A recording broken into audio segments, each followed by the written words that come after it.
அனைவருக்கும் வணக்கம். நம்ம இன்னைக்கு ஒரு சுவாரஸ்யமான தகவல் கொண்டு வந்திருக்கோம். அப்படி என்ன சுவாரஸ்யமான தகவல்னு கேட்டிங்கன்னா, பிரைவேட் கம்பெனி இருக்குது, பப்ளிக் கம்பெனி இருக்குது. அவ்வளோதான் நமக்கு தெரியும். ஆனால் ஒரு பிரைவேட் கம்பெனி ஒரு பப்ளிக் கம்பெனியாக மாறுறதும், ஒரு பப்ளிக் கம்பெனி ஒரு பிரைவேட் கம்பெனியாக மாறுறதும் எப்படின்னு உங்களுக்கு தெரியுமா? சரி வாங்க, அதை பற்றி நான் இன்றைக்கி சொல்லித்தரேன் உங்களுக்கு. அதாவது நிறுவன சட்டம் 2013 படி ஒரு பிரைவேட் கம்பெனி ஒரு பப்ளிக் கம்பெனியாக மாறலாம், ஒரு பப்ளிக் கம்பெனி ஒரு பிரைவேட் கம்பெனியாக மாறலாம். அதுக்கான ஒரு சில சிறப்பு தீர்மானம் கொண்டு வந்தால் போதும் அப்படிங்கிறாங்க.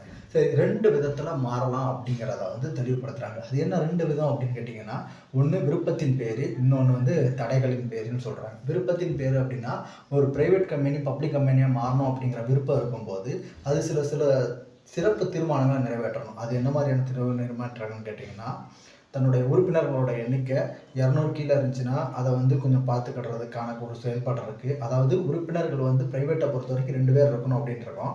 பப்ளிக்காக மாறும்போது 7 பேர் வேணும். ஏன்னா பப்ளிக் நிறுவனத்தை பொறுத்த வரைக்கும் ஒரு 7 பேர் வேணும் அப்படிங்கிறத நம்ம பார்த்துருக்கோம். சரி, அப்போ என்ன பண்ணுவாங்கன்னா, முதல்ல தன்னோட உறுப்பினர் எண்ணிக்கை 7 உயர்த்துவாங்க. அதுக்கப்புறம் தங்களுடைய பேருக்கு பின்னாடி ப்ரைவேட் அப்படிங்கிற ஒரு வார்த்தை இருக்கும், அதையும் ரிமூவ் பண்ணிடுவாங்க. ஏன்னா ப்ரைவேட் கம்பெனிலேருந்து இப்போ பப்ளிக்காக மாறிடுச்சு இல்லையா, அந்த மாதிரியான ஒரு முறையை செய்வாங்க.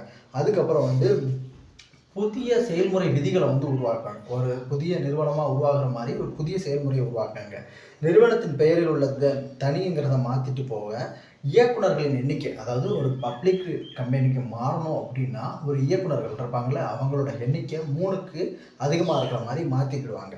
சரி, மாற்றம் செய்யப்பட்ட அந்த செயல்முறை விதிகள் இருக்கும் இல்லையா, நான் ப்ரைவேட்லேருந்து பப்ளிக்காக மாற போகிறேன் அப்படிங்கிற மாற்றம் செய்யப்பட்ட அந்த செயல்முறை விதிகளை 15 அந்த மாற்றத்துக்கான சிறப்பு தீர்மானம் ஏற்றப்பட்ட 15 நாளுக்குள்ள அந்த பதிவாளரிடம் கொண்டு போய் கொடுக்குறாங்க அப்படிங்கிற விஷயங்கள் அந்த விருப்பத்தின் பேரில் மாற்றம் செய்யப்படுறது. சரி, தவறுகையால் மாறுதல் அப்படிங்கிறது, அதாவது தவறுகையால் மாறுதல்லாம் வேற ஒன்றும் இல்லை. ஒரு பப்ளிக் கம்பெனினா என்னென்ன செய்யணும் அப்படின்னு கேட்டிங்கன்னா, தன்னுடைய பங்குகள், கடனீடுகள், முதலீடுகள் அதெல்லாம் பொதுமக்கள்கிட்ட வாங்குங்கன்னு சொல்லக்கூடாது அப்படிங்கிறத பார்த்தோம். அதுக்கப்புறம் அந்த 200 உறுப்பினர்கள் அந்த கான்செப்டையும் பார்த்தோம்.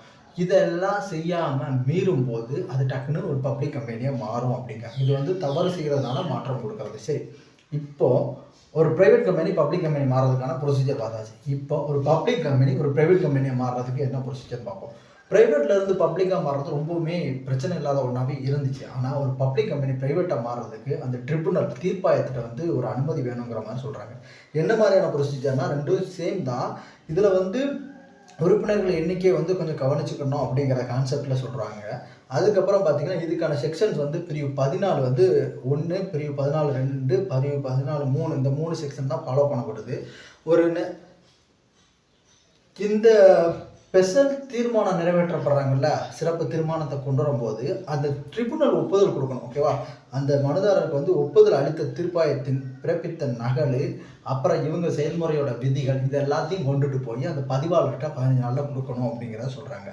இதை செஞ்சதுக்கு அப்புறமா லாஸ்ட்டாக என்ன செய்யணும் அப்படின்னா, நம்ம ஆல்ரெடி பார்த்தோம், ப்ரைவேட்டுன்னு இருக்கிறத பப்ளிக்காக மாற்றும் போது அந்த பேரில் இருக்கக்கூடிய ப்ரைவேட் எடுத்துடணும். சரி, இப்போ நம்ம பப்ளிக்லேருந்து ப்ரைவேட்டாக மாறும்போது என்ன ஆகுனா, பப்ளிக் லிமிடெட் அப்படிங்கிற அந்த வார்த்தை பேருக்கு முன்னாடி இருக்கிறத ரிமூவ் பண்ணிவிட்டு ப்ரைவேட் லிமிடெட் அப்படிங்கிற வார்த்தையை சேர்க்கணும். இதுதான் ஒரு ப்ரைவேட் நிறுவனம் பப்ளிக் நிறுவனமாக மாறுறதுக்கும் பப்ளிக் நிறுவனம் ப்ரைவேட் நிறுவனமாக மாறுறதுக்குமான ப்ரொசீஜரை நம்ம இந்தியாவில் இருக்கக்கூடிய நிறுவன சட்டம் 2013 பிரிவு 14 சப்கிளாஸ் 1, 2, 3 இந்த செக்ஷன்ஸ் யூஸ் பண்ணி இந்த மாதிரியான ஒரு மாற்ற முறையை செயல்படுத்திக்கிட்டு இருக்காங்க. நன்றி.